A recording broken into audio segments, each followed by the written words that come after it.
Oppitunti 1. Teknologiset ennusteet.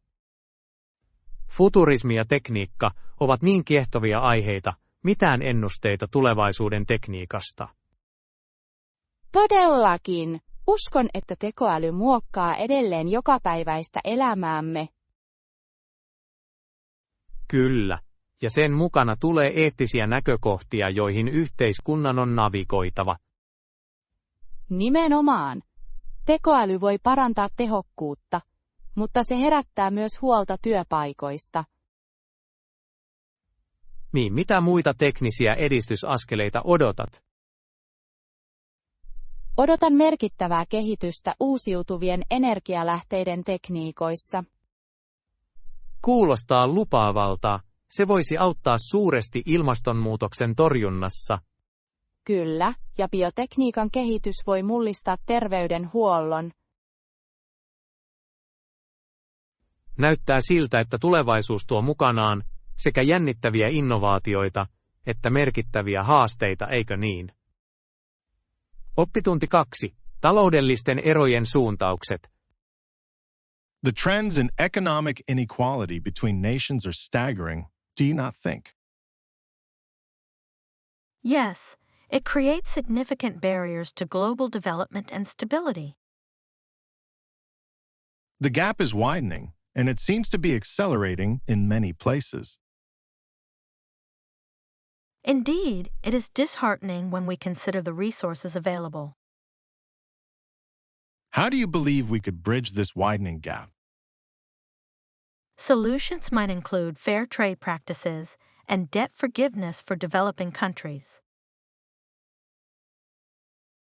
Kyllä, ja kansainvälinen yhteistyö on ratkaisevan tärkeää taloudellisten erojen poistamisessa. Uskotko, että koulutuksella on tärkeä rooli eriarvoisuuden poistamisessa? Varmasti. Yhteisöjen kouluttaminen antaa heille työkalut muutoksen luomiseen. Oppitunti 3. Maahanmuuttopolitiikan muutokset. Maahanmuuttopolitiikan muutokset maailmanlaajuisesti ovat melko huomattavia, eikö olekin? Todellakin. Se heijastaa muuttuvia asenteita, globalisaatiota ja muuttoliikettä kohtaan. Joo, ja jotkut kansat ovat tulossa rajoittavammiksi, kun taas toiset ovat tervetulleempia. Se saa ihmettelemään vaikutuksia yhteisöihin ja talouksiin. Ehdottomasti. Mitkä ovat mielestänne keskeiset tekijät, jotka ohjaavat näitä muutoksia? Taloudellisilla ehdoilla ja turvallisuusongelmilla on varmasti merkittävä rooli. Totta, mutta on tärkeää tunnustaa myös maahanmuuton inhimillinen puoli. Nimenomaan.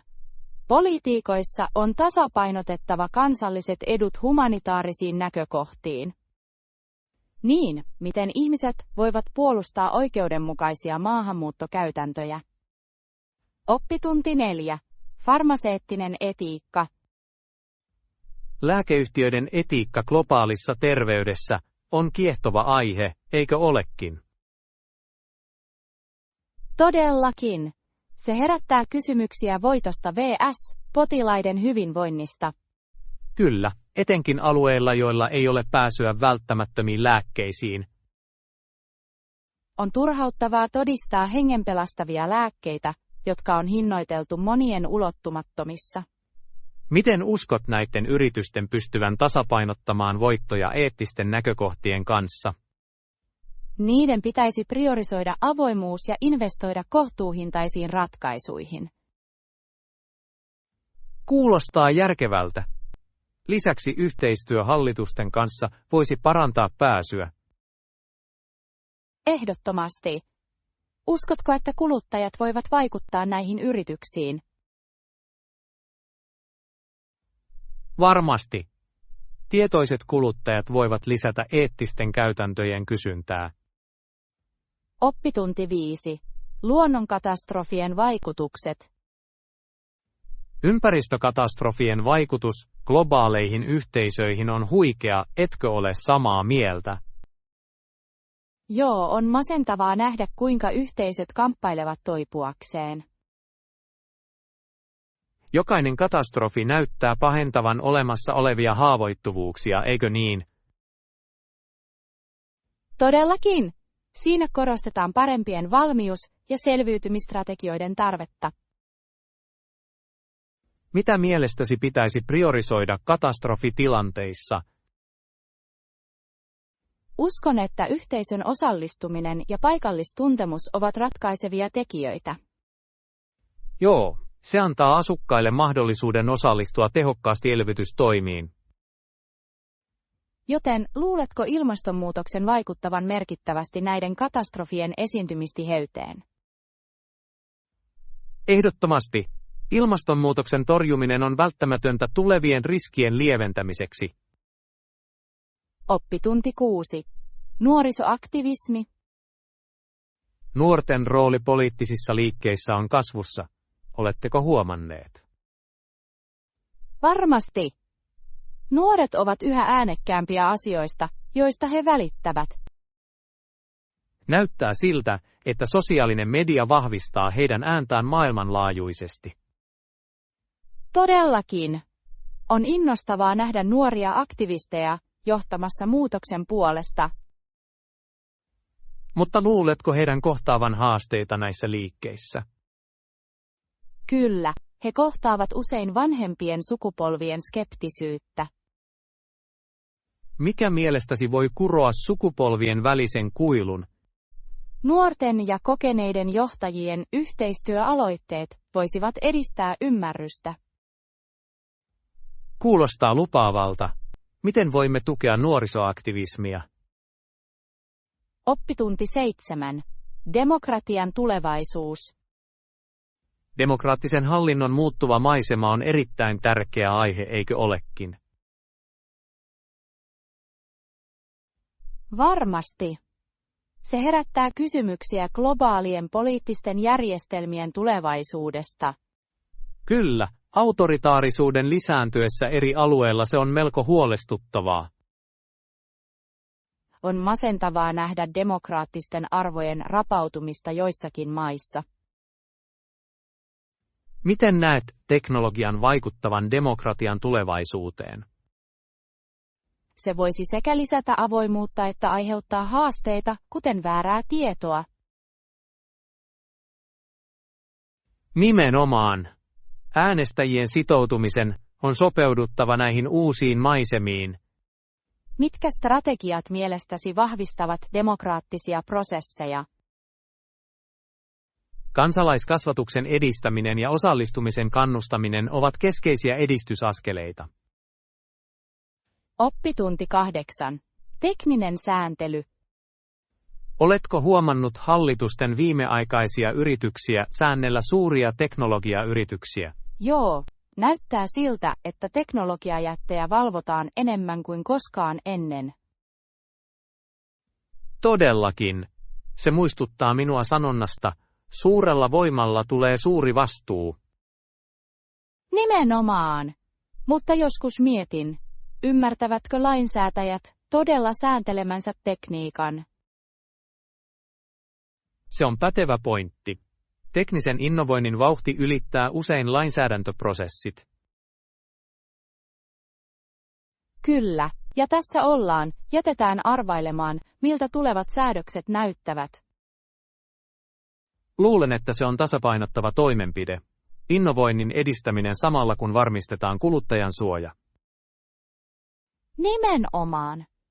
Mikä on mielestäsi seuraava suuri kysymys teknisen sääntelyn alalla? Epäilen, että tietosuojaan liittyvät huolenaiheet ovat keskeisessä asemassa, kun ihmiset ovat tietoisempia. Oppitunti 9. Afganistanin tilanne. Afganistanin tilanne on melko huolestuttava, eikö olekin?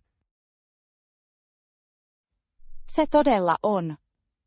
On sydäntä särkevää nähdä kamppailut, joita niin monet ihmiset kohtaavat. Ehdottomasti. Humanitaarinen kriisi näyttää pahentuneen Talebanin valtauksen jälkeen. Kyllä, ja vaikutus naisten oikeuksiin on erityisen hälyttävä. Aivan oikein. Naisten koulutus ja mahdollisuudet ovat vähentyneet rajusti. Se saa sinut miettimään, miten kansainvälinen yhteisö reagoi pitkällä aikavälillä. Todellakin. Diplomatian ja humanitaarisen avun välillä näyttää olevan herkkä tasapaino. Nimenomaan. Afganistanin kansalle voi vain toivoa valoisampaa tulevaisuutta. Olen täysin samaa mieltä. Afganistanin kansalaisten sietokyky on kuitenkin todella ihailtavaa. Oppitunti 10. Automaatio ja työpaikat. Työn tulevaisuus automatisoidussa maailmassa on kiehtova aihe, etkö olisi samaa mieltä? Ehdottomasti. Mietin usein, millaisia työpaikkoja vielä lähitulevaisuudessa on. Ajatus roboteista, jotka ottavat työmme haltuunsa, on sekä jännittävä että hieman kauhistuttava. Joo, tuntuu siltä, että elämme tieteiselokuvassa, eikö niin? Todellakin. Tästä muutoksesta saattaa kuitenkin syntyä myös uusia mahdollisuuksia. Aivan oikein. Taitojen parantaminen ja uudelleenkouluttaminen ovat työvoiman kannalta ratkaisevan tärkeitä. Työnantajien ja kouluttajien on tehtävä yhteistyötä tulevien työntekijöiden valmistelemiseksi. Odotatko siis työmahdollisuuksien vähenevän automaation lisääntyessä? Uskon, että se kehittyy. Jotkut työpaikat saattavat kadota, kun taas uusia aloja syntyy.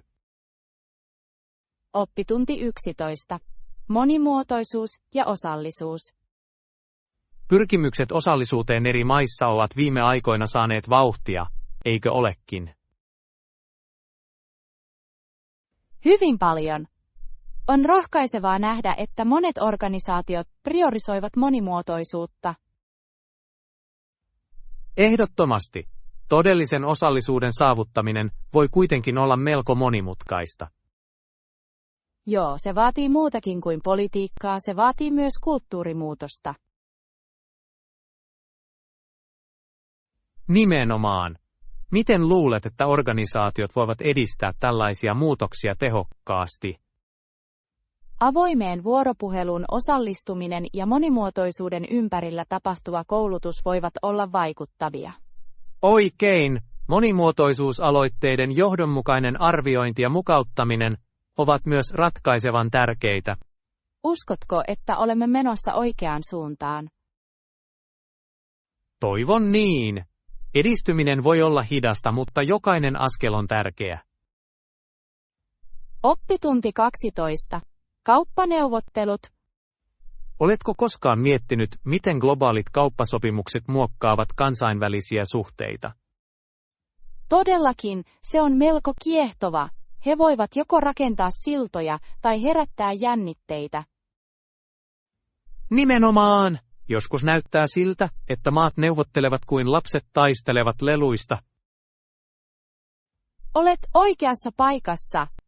Mukana olevat monimutkaisuudet voivat olla hauskoja, mutta toisinaan hämmentäviä. Älkäämme unohtako heidän käyttämäänsä erikoista kieltä.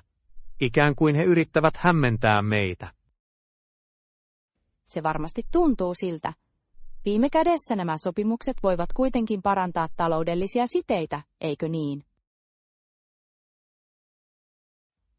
Kyllä, mutta toisinaan aiheuttaa kitkaa tulleista ja kaupan esteistä.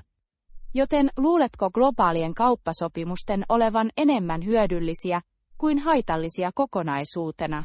Uskon, että niillä on mahdollisuus merkittäviin hyötyihin, jos ne on suunniteltu tasapuolisesti. Oppitunti 13. Kansalaisjärjestöt ja humanitaarinen apu. Oletko pohtinut kansalaisjärjestöjen roolia kriisitoiminnassa? Joo.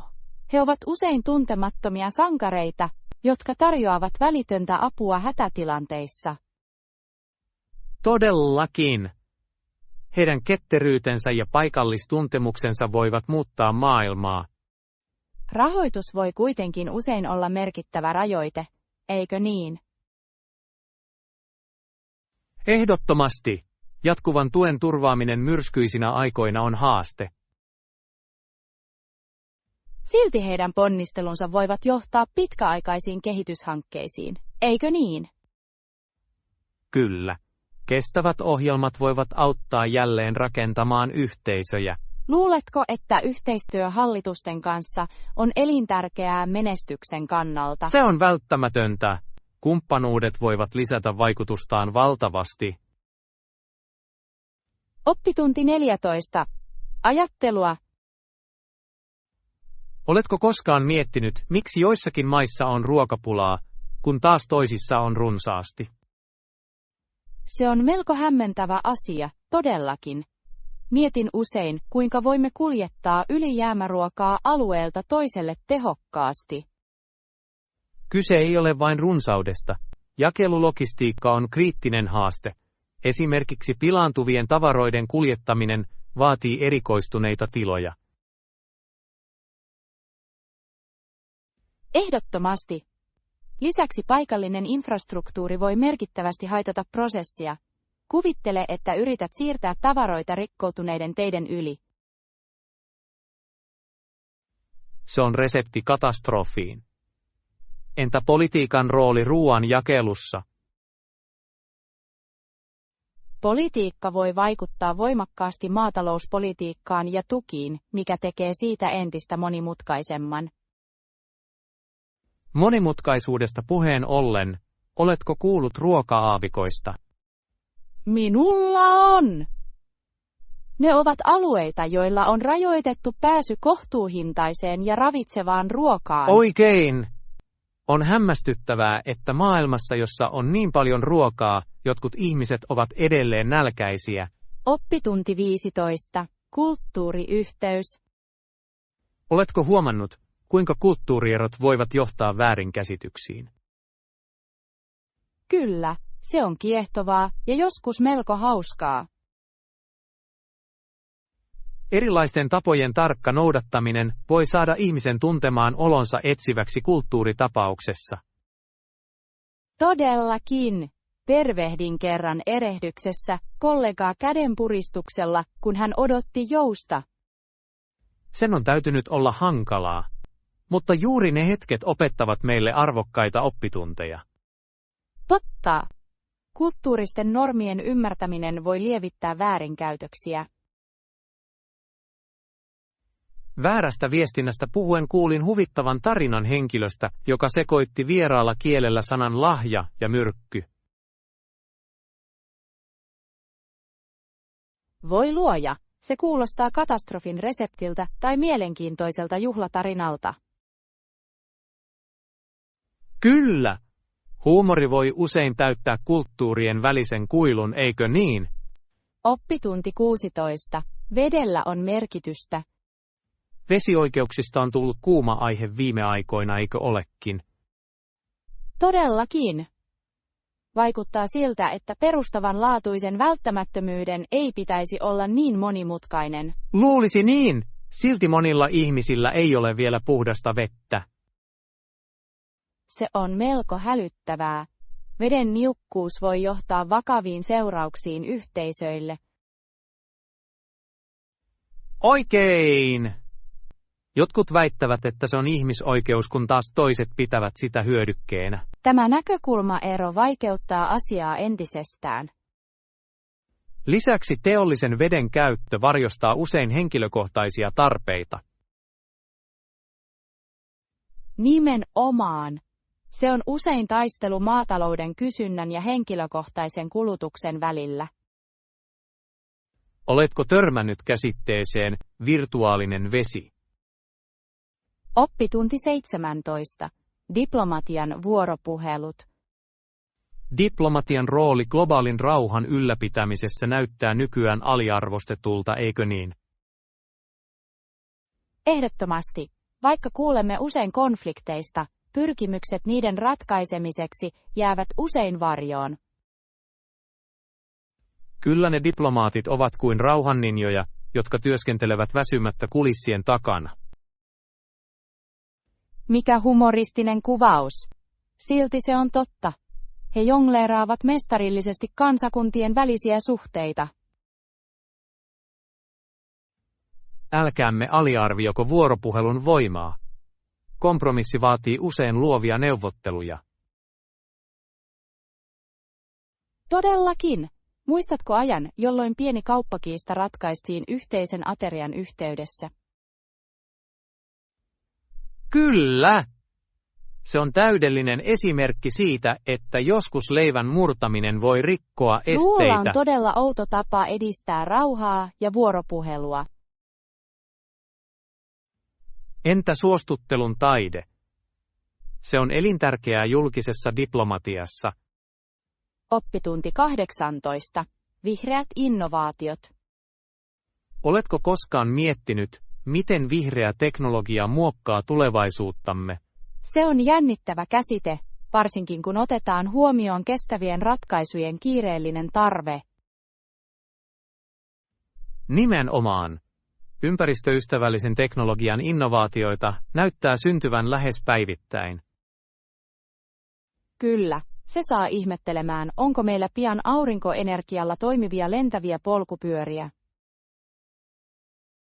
Mikä hassu ajatus. Mutta todellisuudessa uusiutuvat energialähteet edistyvät merkittävästi. Todellakin. Lisäksi vihreällä tekniikalla voi olla suuri vaikutus teollisuuden aloihin, kuten maatalouteen. Ehdottomasti. Kuvittele tiloja, jotka käyttävät pystysuuntaisia puutarhanhoitotekniikoita, jotka säästävät tilaa ja resursseja. Se olisi pelin muuttaja erityisesti kaupunkialueilla. Kaupunkialueista puheen ollen, oletko havainnut, kuinka älykkäät kaupungit integroivat tekniikkaa? Oppitunti 19. Oikeus kaikille. Sosiaalisen oikeudenmukaisuuden käsite on saamassa vauhtia maailmanlaajuisesti, etkö usko? Todellakin. Vaikuttaa siltä, että se on keskeinen aika puolustamiselle ja tietoisuudelle. Kyllä on olennaista, että liikkeet saavat ääniä ja näkyvyyttä nykyyhteiskunnassa. Ehdottomasti. Teknologian avulla on helpompaa kuin koskaan lisätä tietoisuutta syistä. Oletko nähnyt sosiaalisen median vaikutuksen näihin liikkeisiin? Se voi vahvistaa ääniä ja mobilisoida ryhmiä nopeammin kuin perinteiset menetelmät. Nimenomaan. On kuitenkin tärkeää varmistaa, että viesti pysyy selkeänä ja keskittyneenä. Todellakin. Edustaminen on tehokkaampaa, kun kaikki ovat samalla sivulla. Sivuista puheen ollen, oletko lukenut, kuinka kirjallisuus vaikuttaa sosiaaliseen oikeudenmukaisuuteen? Oppitunti 20. Navigointi avomerellä. Meriturvallisuudesta on tullut kriittinen huolenaihe nykymaailmassa, eikö olekin? Sillä on varmasti. Merirosvouksen ja aluekiistojen myötä vedet ovat melko myrskyisiä. Nimenomaan. Se on melkein kuin valtamerestä olisi tullut taistelukenttä. Melko viihdyttävä, vaikkakin vakava metafora. Piratismi kuulostaa joltain elokuvasta. Silti se on jyrkkä todellisuus monille kansakunnille. Laajat vedet asettavat valtavia haasteita turvallisuudelle. Kyllä, kaupan turvallisen kulun varmistaminen on elintärkeää globaaleille talouksille. Ja maiden on tehtävä yhteistyötä tehokkaan merenkulun hallinnon saavuttamiseksi, eikö niin? Ehdottomasti. Se edellyttää yhteistyötä ja yhteistä vastuuta merireittien suojelemiseksi. Mielenkiintoista on, että kansainvälisellä oikeudella on keskeinen rooli myös aluevesien määrittelyssä. Oppitunti 21. Kriisinhallinta. Pakolaiskriisi on maailmanlaajuisesti kiireellinen huolenaihe, eikö olekin? Todellakin. Se edellyttää kattavia strategioita, joilla voidaan vastata siirtymään joutuneiden henkilöiden kohtaamiin haasteisiin. Joo, se on melko monimutkainen, pelissä on niin monia tekijöitä. monet näyttävät jättävän huomiotta sen, että pakolaiset hakevat usein parempaa elämää, eivät vain turvallisuutta. Oikein. Koulutus- ja työllistymismahdollisuudet ovat olennaisen tärkeitä heidän kotoutumisensa kannalta. Oletko nähnyt innovatiivisia ohjelmia, joiden tarkoituksena on auttaa pakolaisia asettumaan uusiin yhteisöihin? Kyllä. Monissa aloitteissa keskitytään taitojen kehittämiseen ja kielikoulutukseen, jotka ovat ratkaisevan on hienoa tärkeitä. nähdä, kuinka yhteisöt tukevat näitä ihmisiä. Ehdottomasti. Solidaarisuus voi tasoittaa tietä ymmärrykselle ja hyväksymiselle. Oppitunti 22. Usko vuoropuheluun. Oletko huomannut uskontojen välisen vuoropuhelun kasvavan merkityksen nykyyhteiskunnassa? Ehdottomasti. Se on välttämätöntä eri uskontojen välisen ymmärryksen edistämiseksi. Todellakin. On melko kiehtovaa, kuinka monipuoliset uskomukset voivat edistää keskusteluja konfliktien sijaan. Kyllä, vuoropuhelu on tehokas väline aukkojen umpeuttamiseen ja väärinkäsitysten poistamiseen. Oletko kohdannut kiinnostavia uskontojen välisiä aloitteita yhteisössäsi? Minulla on! Niihin sisältyy usein kulttuuritapahtumia, jotka edistävät keskinäistä kunnioitusta ja arvostusta. On hämmästyttävää, kuinka perinteiden jakaminen voi luoda yhteistä pohjaa. Esimerkiksi lomajuhlien vaihtaminen voi tuoda eri uskonnot yhteen. Kyllä! Se luo avoimen ilmapiirin toistensa arvojen oppimiselle. Oppitunti 23. Startup Surge. Startup-yritysten nousu kehittyvillä markkinoilla on jännittävää, etkö usko? Se todella on. Yrittäjähenki näyttää kukoistavan eri alueilla. Kyllä, ja on virkistävää nähdä innovatiivisia ideoita odottamattomista paikoista. Ehdottomasti. Monet nuoret yrittäjät muuttavat haasteita mahdollisuuksiksi. Oletko lukenut aiemmin huomiotta jääneissä kaupungeissa syntyvistä teknologiakeskuksista? Kyllä. Ne ovat kasvualustaa, luovuudelle ja yhteistyölle, startup-yritysten välillä. Tuntuu minivallankumoukselta, eikö niin? Aivan oikein. Jokaisella startup-yrityksellä on potentiaalia häiritä toimialoja ja luoda työpaikkoja. Ja myös sosiaalinen yrittäjyys on saamassa vetovoimaa keskittyen yhteisöetuihin. Oppitunti 24. Tee yhteistyötä tai pysähdy. Oletko koskaan miettinyt, miten maat onnistuvat tekemään yhteistyötä eroistaan huolimatta? Se on kiehtovaa, todellakin. Se on melkein kuin yrittäisi saada kissat yhteistyöhön. Nimenomaan. Tiesitkö, että joistakin alueista on tullut menestystarinoita rajat ylittävässä yhteistyössä? Voin vain kuvitella, mitkä ovat joitain näistä menestystarinoista. Esimerkiksi Euroopan unioni, jossa maat tekevät yhteistyötä useissa kysymyksissä kaupasta ympäristöpolitiikkaan. Se on kiehtovaa. Vaikuttaa siltä, että yhteistyö voi johtaa merkittäviin tuloksiin. Mutta, tietysti, politiikassa navigoinnin on oltava melkoinen haaste. Ehdottomasti. Se muistuttaa kävelyä köysiradalla, jossa nälkäiset linnut kiertävät alla. Voi rakas, toivon, että linnut eivät hyppää alas usein. He tekevät, ja siksi strateginen viestintä on välttämätöntä. Oppitunti 25. Laukaukset ja strategiat. Oletko koskaan miettinyt rokotediplomatian vaikutusta kansainvälisiin suhteisiin? Se on aika ajatuksia herättävä aihe. Rokotteet globaalin vaikuttamisen välineinä, kuka olisi uskonut?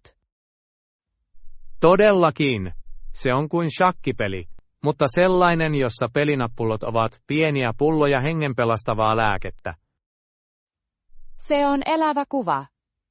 Mitkä maat osallistuvat tähän diplomatiaan? No, Kiinan ja Venäjän kaltaiset maat ovat olleet melko aktiivisia jakamassa rokotteita eri alueille, eikö olekin? Heillä on varmasti. Se on kuin kisamaaliin, mutta mitalien sijaan maat kilpailevat vaikutusvallasta. Ehdottomasti. Ja se on herättänyt keskusteluja moraalista ja terveydenhuollon saatavuudesta. Kaksiteräinen miekka, varmasti. On huvittavaa, kuinka terveydestä voi tulla neuvottelusiru.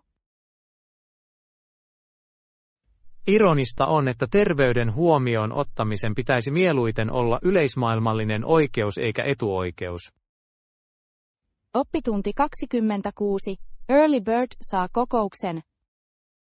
Varmasti, sinun on oltava tietoinen täsmällisyyden merkityksestä kokouksissa. Sitä ei voi yliarvioida. Ajoissa saapuminen kertoo paljon ammattitaidosta. Todellakin! Entä jos asettaisimme tämän kokouksen 7? Epäilen, että se on ratkaisevan tärkeää meille Kello molemmille. 7. Se tarkoittaa, että minun täytyy herätä ennen kuin aurinko päättää armota meitä läsnäolollaan. Nimenomaan. Mutta kuvittele vain, kuinka virkistyneeltä tunnemme olomme saavutettuamme jotain ennen aamiaista. Kosketettu.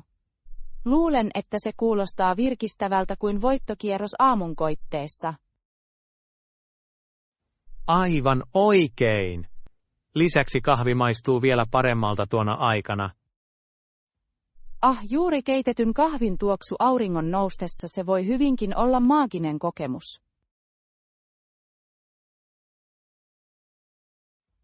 Kutsuisin sitä menestyksen herätykseksi kirjaimellisimmassa merkityksessä. Oppitunti 27. Terveet keskustelut. Terveydestä puheen ollen, oletko havainnut, kuinka ruokailutottumukset vaikuttavat jokapäiväiseen elämäämme? Ehdottomasti.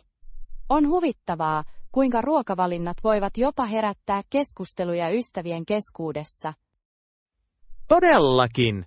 Jos sinun pitäisi valita hyvän pihvin tai grillatun kanan välillä, mikä se olisi? Voi, se on vaikea päätös. Molemmilla on vetoomuksensa. Nautin kuitenkin aika ajoin herkullisesta pihvistä.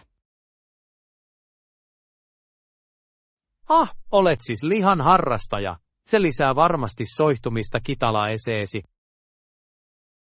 Täytyy tunnustaa, että hyvin keitetty pihvi voi olla taivaallinen.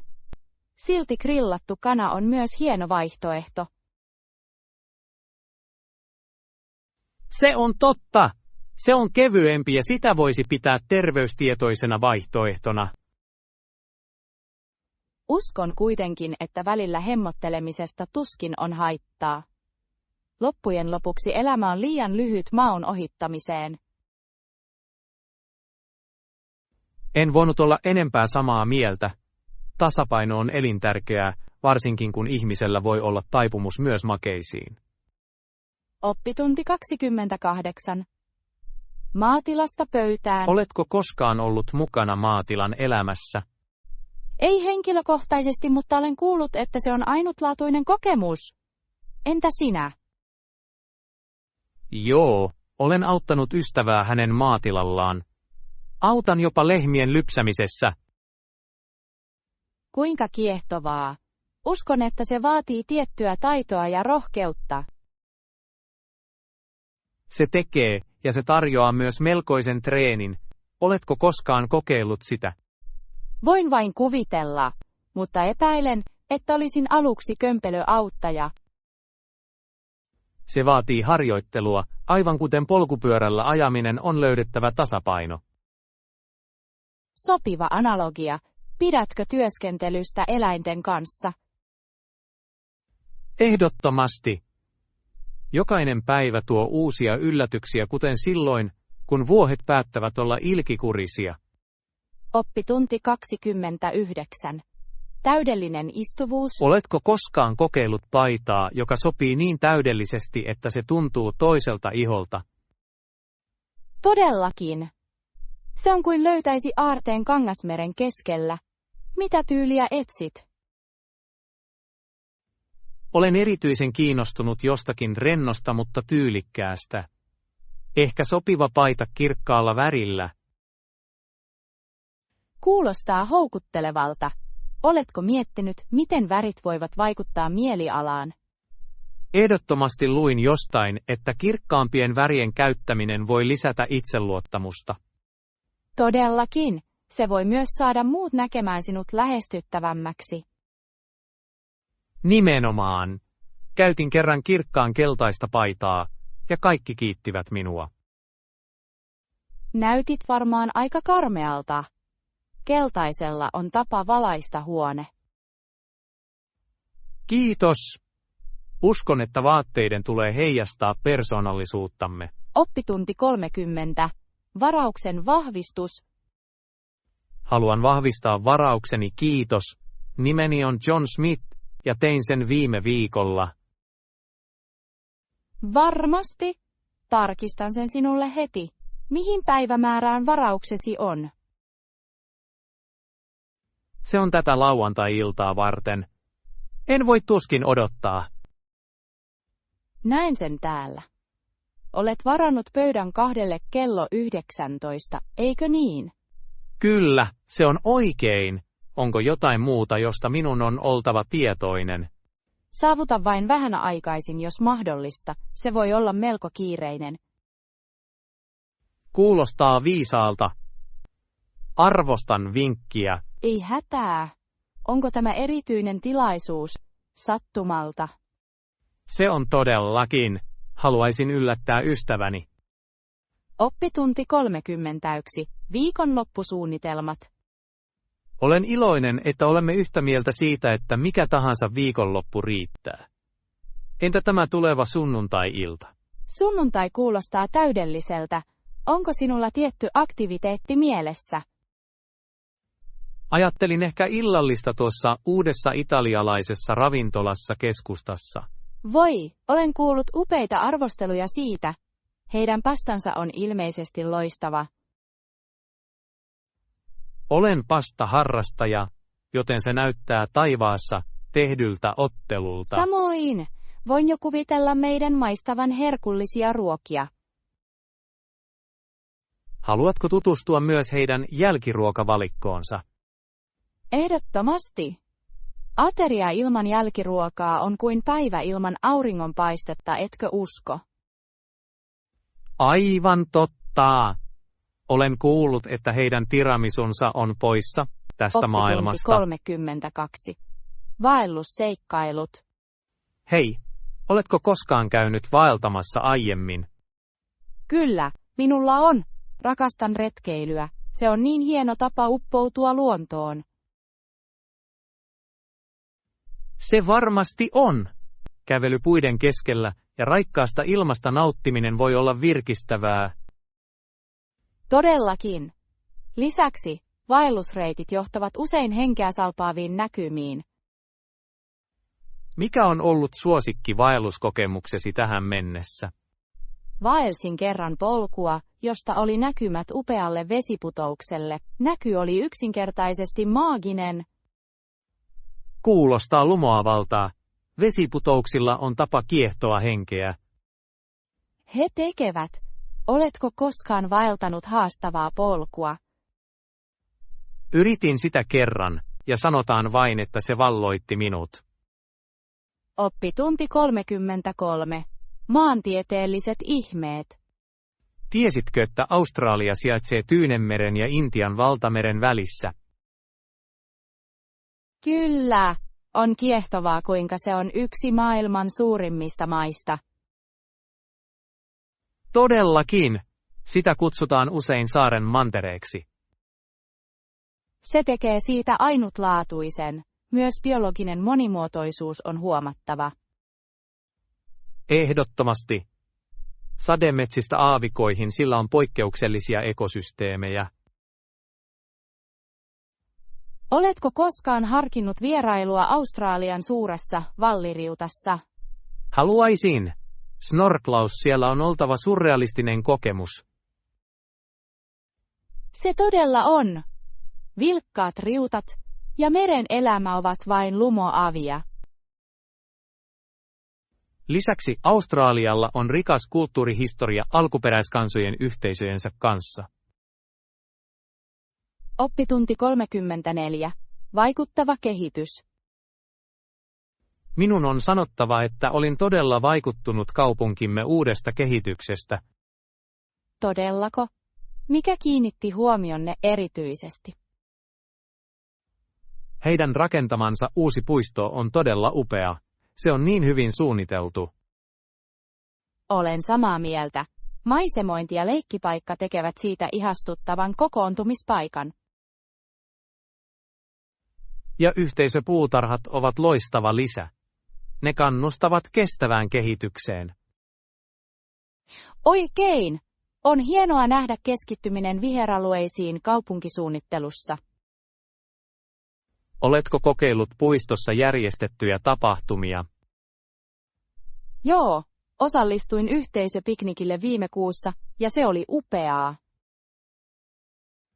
Se kuulostaa nautinnolliselta. Ehkä voisimme järjestää pienen piknikin siellä itse. Oppitunti 35. Rannan suunnittelu. En malta odottaa meidän rantamatkaa.